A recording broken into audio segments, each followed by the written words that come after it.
साथियों, भारत के ओडिशा राज्य में स्थित कोणार्क सूर्य मंदिर एक अत्यंत ही रहस्यमय मंदिर है, जहां आज तक पूजा अर्चना नहीं हुई है।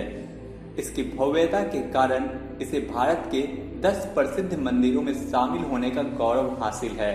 लेकिन साथ ही साथ मंदिर की ऐसी कई रहस्यमय बातें हैं जो आपको हैरान कर सकती है। तो चलिए दोस्तों, जानते हैं इस मंदिर के बारे में पूरी जानकारी और इसके कुछ रहस्यमय तथ्यों के बारे में। साथियों, कोणार्क सूर्य मंदिर भारत में ओडिशा राज्य के पुरी से 23 मील अर्थात करीब 37 किलोमीटर की दूरी पर स्थित है। बताया जाता है कि इस मंदिर का निर्माण 13वीं सदी के मध्य में गंगा साम्राज्य के राजा नरसिंह देव जी के द्वारा करवाया गया था। मंदिर में लाल रंग के बलुआ पत्थरों तथा काले ग्रेनाइट के पत्थरों का इस्तेमाल किया गया है। इस मंदिर में भगवान सूर्य के रथ के आकार में 12 पहिए और 7 घोड़े बनाए गए हैं, जो भगवान सूर्य के 7 घोड़े द्वारा खींचे जा रहे रथ की आकृति को दर्शाते हैं। इसमें 12 पहिए 12 महीने को दर्शाते हैं तथा हर पहिए में लगे 8 चक्र दिन के 8 पहर को दर्शाते हैं। बताया जाता है कि इन्हें देखकर आज भी कई एक्सपर्ट्स समय का बिल्कुल सटीक अंदाजा बिना घड़ी देखे ही लगा लेते हैं। साथियों, कोणार्क स्थित इस सूर्य मंदिर से आप सीधे ही सूर्य भगवान के दर्शन कर सकते हैं। मंदिर के शिखर से उगते एवं ढलते हुए सूरज को पूर्ण रूप से देखा जा सकता है। उदयीमान सूरज का यहाँ नजारा काफी खूबसूरत होता है और ऐसा प्रतीत होता है कि सूरज से निकली लालिमा ने पूरे मंदिर में लाल नारंगी रंग बिखेर दी हो। दोस्तों, जब कभी परंपरा, रीति रिवाज या इतिहास की बात आती है तो भारत का हर एक धार्मिक मंदिर लोगों को अपनी ओर आकर्षित करता है। दोस्तों, कोणार्क स्थित सूर्य मंदिर के नामकरण के बारे में भी यह सच है। साथ ही कोणार्क स्थित सूर्य मंदिर के नामकरण के बारे में यह कहा जाता है कि कोणार्क 2 शब्दों कोण तथा अर्क से मिलकर बना है, जिसमें अर्क का अर्थ सूरज तथा कोण का अर्थ झुकाव या किनारा होता है। इसका अर्थ हुआ सूरज का झुकाव या सूरज का किनारा। साथियों, इससे यह स्पष्ट होता है कि मंदिर का नामकरण काफी तर्क वितर्क के साथ रखा गया होगा। साथियों, कोणार्क स्थित इस सूर्य मंदिर की पौराणिक मान्यताएं भी है।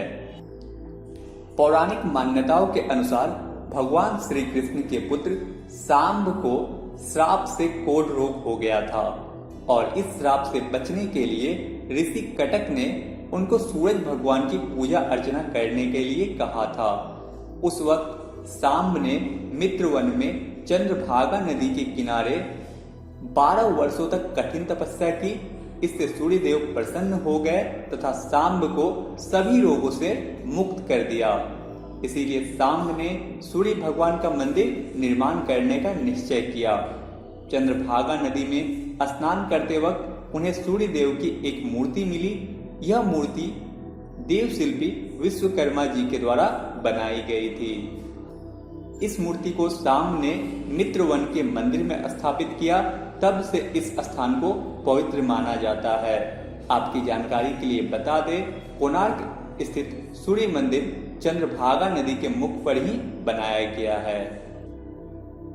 इस मंदिर की भव्यता, वास्तुकला, कलाकृति तथा कीमती धातुओं के प्रयोग के कारण यह मंदिर भारत के 10 सर्वश्रेष्ठ मंदिरों में शामिल है। माना जाता है कि कोणार्क सूर्य मंदिर को पहले समुद्र के किनारे बनाया गया था, लेकिन समुद्र का पानी धीरे धीरे कम होता गया और मंदिर भी समुद्र के किनारे से थोड़ा दूर हो गया। ऐसी मान्यता है कि इस मंदिर के शिखर पर 52 टन का एक विशाल चुंबक रखा गया था।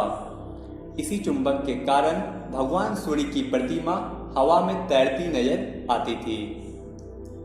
कहा जाता है कि इस चुंबक के प्रभाव से समुद्र में आक्रमणकारियों का जहाज कोणार्क के समुद्र से होकर पार नहीं कर पाता था और कोणार्क के समुद्र के किनारे स्थित सूर्य मंदिर की ओर खींचा चला आता था।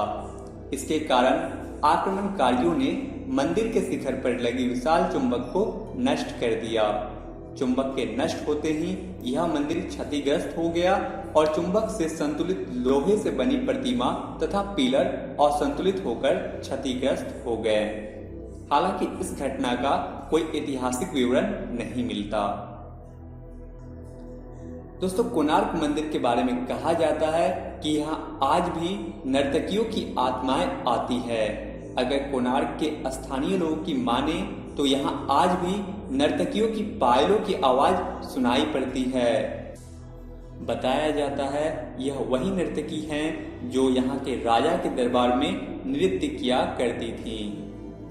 साथियों, कोणार्क का सूर्य मंदिर भारतीय मंदिरों की कलिंग शैली का है और इस मंदिर को 1984 में यूनेस्को द्वारा विश्व धरोहर स्थल की सूची में शामिल किया गया है।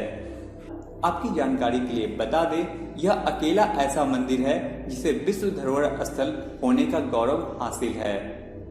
साथियों, इस मंदिर में पूजा अर्चना नहीं होने तथा पिछले 118 वर्षों से मंदिर के कई भाग बंद होने के कारण यहाँ श्रद्धालु अब कम ही आते हैं, लेकिन यहाँ टूरिस्ट अधिकांश संख्या में आते हैं।